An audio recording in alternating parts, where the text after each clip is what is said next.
Meu caro Pedro Passos Coelho, Presidente do PSD e Primeiro-Ministro, meu caro Leitão Amaro, colega de Governo, cabeça de lista da coligação por Viseu, meu caro Hélder Amaral, deputado por Viseu e primeiro nome do CDS na lista da coligação por Viseu, líderes distritais do PSD e do CDS, Sr. Presidente da Câmara, vereadoras e vereadores do Distrito, autarcas, Juventude Social-Democrata e Juventude Popular, minhas amigas e meus amigos. Estamos muito perto do momento em que os portugueses que ainda não fizeram a sua opção farão a sua escolha. E é para esses portugueses, nas mãos de quem está, Portugal ter 4 anos de estabilidade, 4 anos de recuperação, 4 anos de tranquilidade, que nós nos devemos dirigir em primeiro lugar. À saída de Coimbra, uma cidadã foi ter comigo e disse-me: não deixem a estabilidade morrer na praia. E eu percebi o que ela queria dizer. Se tivermos uma maioria tranquila, o país terá 4 anos de crescimento e recuperação. Mas não se esqueçam que as oposições não se entendem entre si para dar ao país um governo ou um projeto, mas andam a prometer que, se perderem as eleições, bloquearão o governo da coligação, não deixarão o país seguir em frente e nem sequer votarão um orçamento que não conhecem. E por isso é essencial pedir aos portugueses esse esforço que ainda falta para, dia 5 de outubro, acordarmos com uma maioria estável e tranquila que dê ao país 4 anos bem melhores.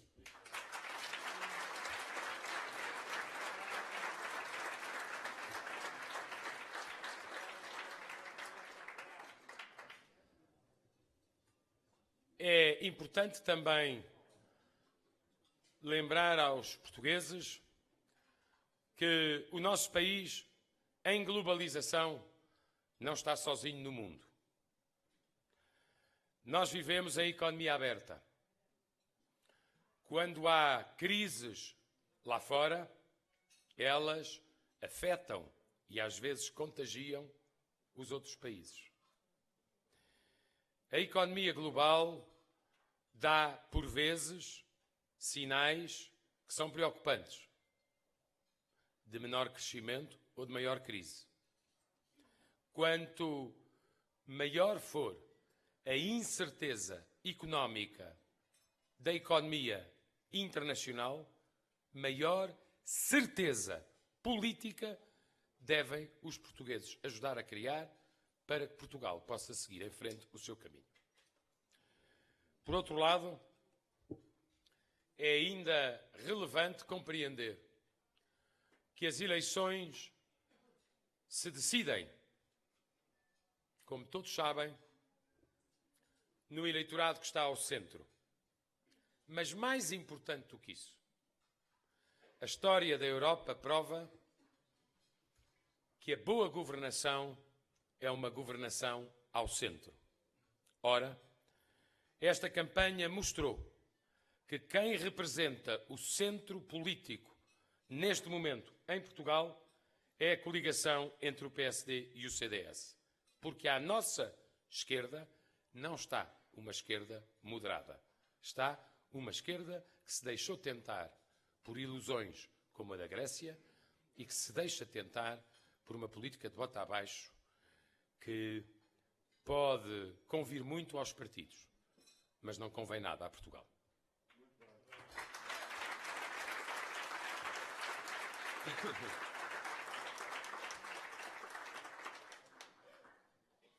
Do passado precisamos apenas de dizer às eleitoras e aos eleitores que tenham presente que nem o Dr. Pedro Passos Coelho, nem eu próprio, fomos chamados a governar Portugal em circunstâncias normais.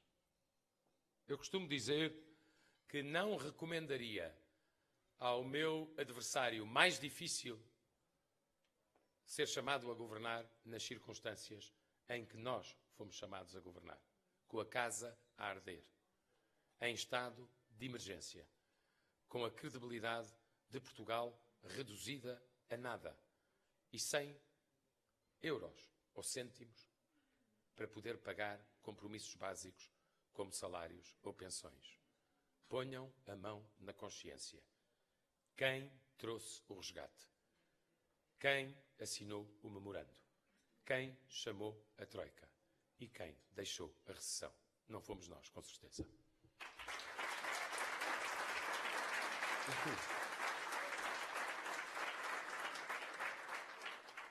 Se tivéssemos sido chamados a governar em condições normais, poderíamos ter desenvolvido os programas que são a identidade tanto do PSD como do CDS. Mas quando nós fomos chamados a governar, o que sucedia era que o país estava completamente nas mãos dos seus credores. E como o Primeiro-Ministro não se cansa de repetir, as famílias ou os países que se colocam na situação de estar completamente nas mãos dos seus credores têm muito pouca margem de manobra. E aqueles que dizem que teriam feito diferente, podiam ter começado por fazer bem diferente e não deixar o país com um ajustamento externo daquela dimensão, com uma bancarrota daquele tamanho e com uma recessão com aquelas consequências. Por isso, minhas amigas e meus amigos, sobre o passado estamos conversados. Sobre o presente, gostava de chamar a atenção que temos neste momento os melhores indicadores de confiança na nossa economia desde há 14 anos, quando são medidos pelos consumidores. E desde há 8 anos, quando são medidos pelas empresas. Confiança atrai confiança. Qual é a condição da confiança? É a estabilidade. E qual é o passaporte que a confiança dá? É o investimento. E o que é que o investimento traz?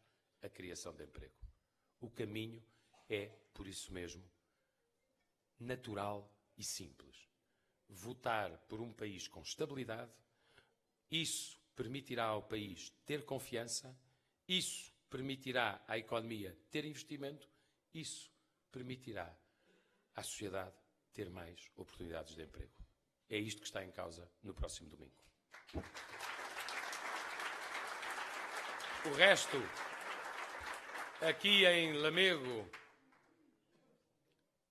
terra onde sempre fui muito bem recebido e, naturalmente, a coligação é muito bem recebida, vocês sabem, porque são produtores, porque conhecem o valor das empresas, porque muitos trabalham nas empresas e outros arriscam e fazem as empresas.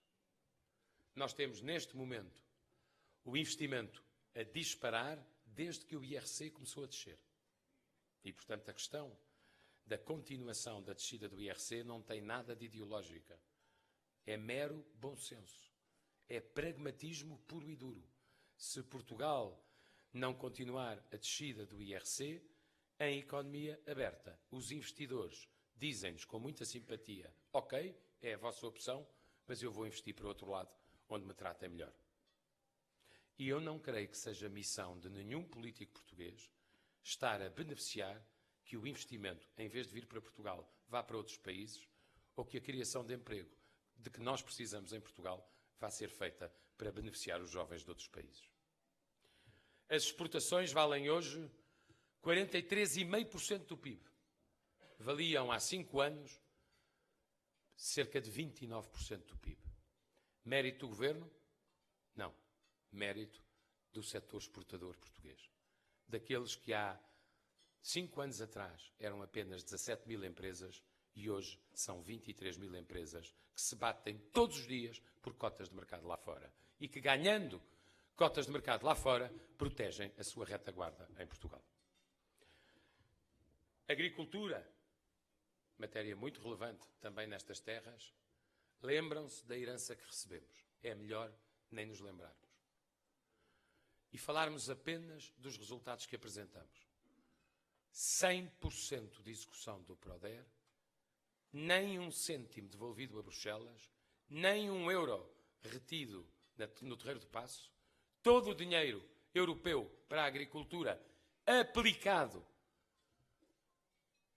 no campo, nos agricultores e nas empresas agrícolas, 6 meses antes do programa terminar.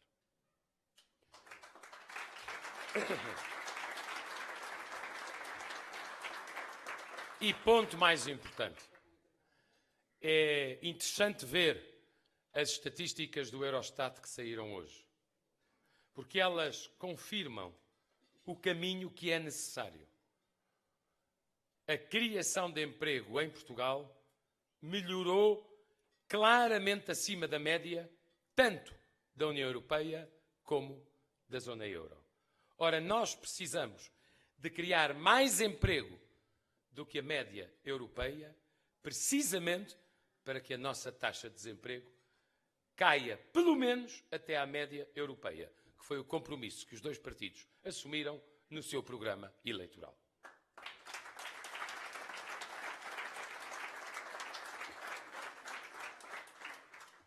Do futuro, queria dizer-vos que se houver estabilidade, se houver uma maioria de governo, se houver coerência no projeto de país e não uma mera maioria negativa de bloqueio ou de obstrução, os próximos 4 anos serão de recuperação de rendimentos. Recuperação de rendimentos, desde logo, para todos os contribuintes, sejam eles trabalhadores ou reformados, porque a sobretaxa tocou a todos. E o nosso compromisso é eliminar, ano após ano e cada ano mais, uma sobretaxa que penaliza a carga fiscal das famílias. E esse compromisso, da nossa parte, é viável. Quando ouvirem outros falar numa redução mais rápida da sobretaxa, comparem com o nosso projeto. Nós vamos eliminá-la ano após ano e cada ano mais. Podemos fazê-lo, porque o déficit fica abaixo de 3%. Outros não, porque dispara o déficit.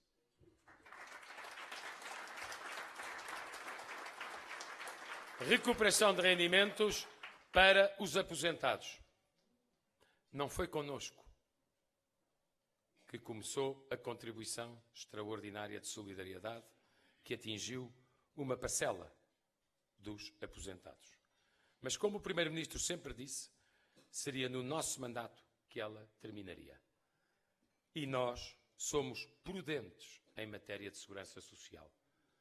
Nós sabemos que são as contribuições dos trabalhadores de hoje que pagam as pensões dos reformados de hoje. Não nos metemos em aventuras que causam um problema muito sério nas contribuições de hoje. Porque se o fizéssemos, estaríamos a criar um problema muito grande no pagamento das reformas dos aposentados de hoje. E por isso mesmo,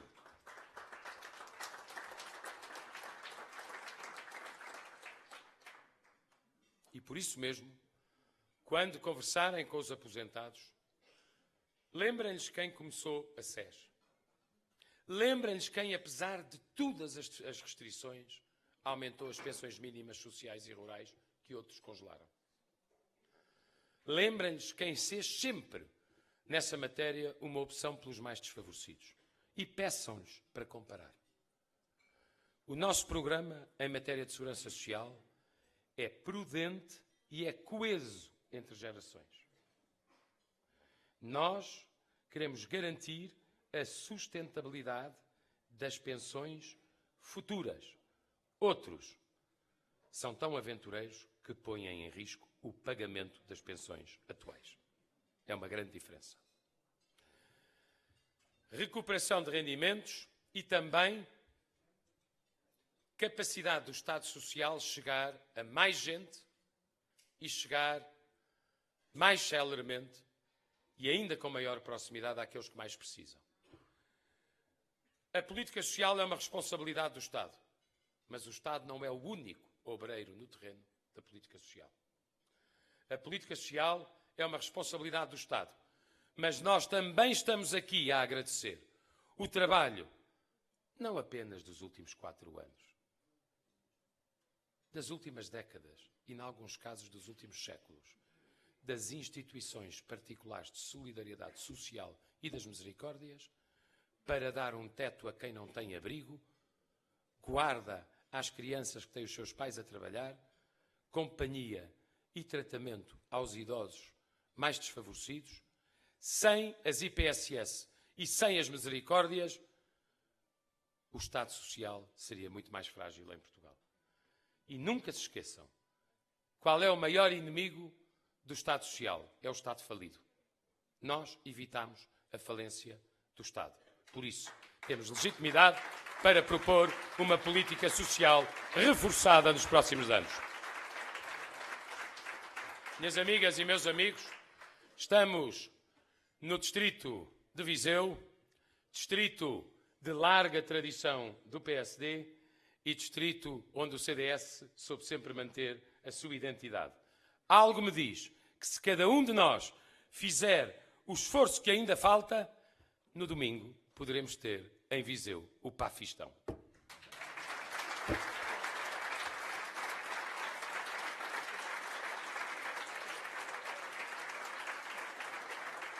Mas não se esqueçam, o voto é um mandato. Não é nada garantido. Temos que o merecer e, uma vez recebido, temos que o saber honrar.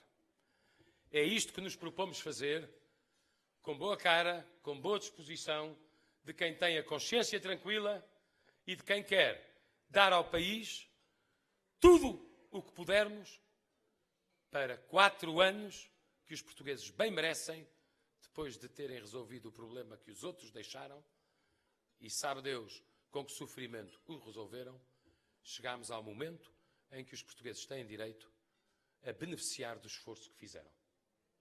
Se tivermos estabilidade, teremos uma legislatura boa. É isso que eu vos peço que digam a todos os cidadãos deste distrito. E vou despedir-me.